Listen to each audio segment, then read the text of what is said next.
और दोस्तों सुबह सुबह भी डॉग का खाना दे रहे हैं। इधर बांधी हुई है सारे डॉग और देखें नो।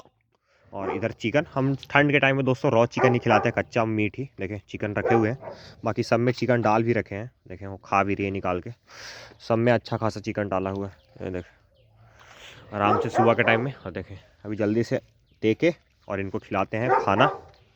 देखें रॉ चिकन, मेरा डॉग खाने में बहुत एक्टर है दोस्तों, रॉ चिकन ही इनको पसंद है मेरे सारे डॉग को।